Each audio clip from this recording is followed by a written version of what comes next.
History brought to you by Forest Hill Cemetery. We know a lot of people think that Underground Chattanooga is throughout all of Underground, and I tell them that it's really more focused than that.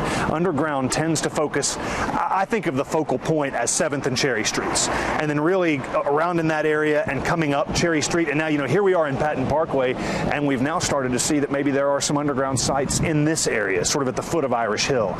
So, but it's really more focused than that. A lot of people who think that there are a bunch of sites down by the riverfront, I don't believe that those are Underground Chattanooga sites. As I always say, they're underground and they're in Chattanooga, but they're not Underground Chattanooga. And why would that reason be? Because I know that area was flooded all the time, but that wasn't really Chattanooga at the time, or the main part. And so while it was a busy area, there weren't many permanent buildings that would still be standing today or that would have had basements and things like that.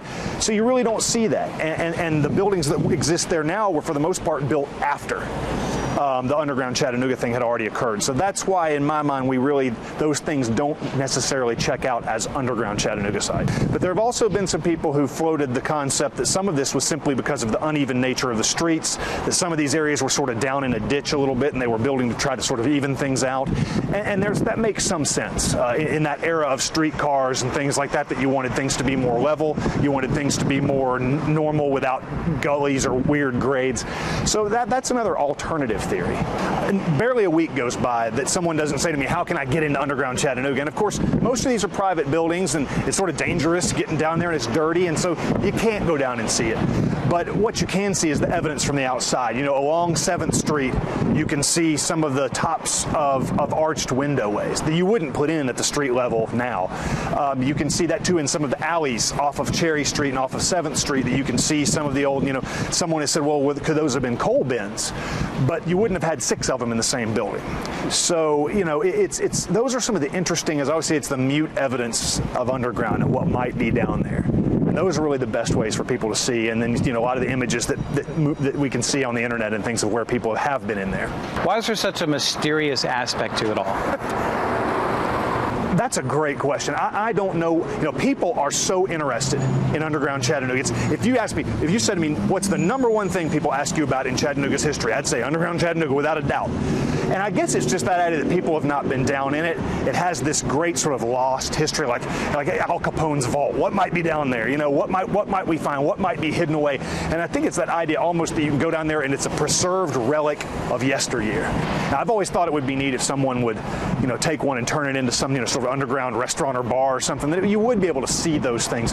But it's just like going down into basements. And in a lot of the buildings, like the one we see right here, as they renovate, they're getting rid of a lot of that old stuff. So we're, at this time, it's great that we're seeing a lot of this now because it may be gone before too long.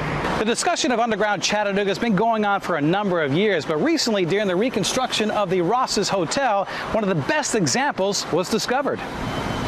As they were beginning to renovate the Ross Hotel building, a lot of people know it as Yesterday's. I was fortunate to get to go in there with a couple people, and we went down into the basement. And in the basement, you have what is just a doorway with a door in it and 2 windows on window on either side, and the windows open like doors, and they've still got glass in them. And on the other side of it is this great big stone wall. You'd never build a basement with a door and 2 windows that just looked out into a stone wall. And it really says, and it even looks like when you stand back and look at this, it looks like what the entrance to a building would look like. And so it says to me that it had to have been something else beside a basement originally. It's hard to prove it, hard to know for 100% sure, but it's one of those great times when you go in and you go, I believe in Underground Chattanooga. I sort of asked them the question, what makes it so mysterious? You always hear about Underground Chattanooga, but if you want to see some of those archways, again, as you mentioned, a lot of the buildings are private entrances now. A lot of the basements have been filled, but those little archways are right around the United Way building there on 7th Street. Also, some of the back alleys around 7th and Cherry Street, as he mentioned, too. And again, when they redo Ross's Hotel there, possibly a chance to see the basement that he was talking about as well. Also, Maury does have a great book out there, Walking Tours and History Tours of Chattanooga. You can find it on Amazon. Check it out. He's got a lot of great things going on here in Chattanooga. I think 16 different walking tours.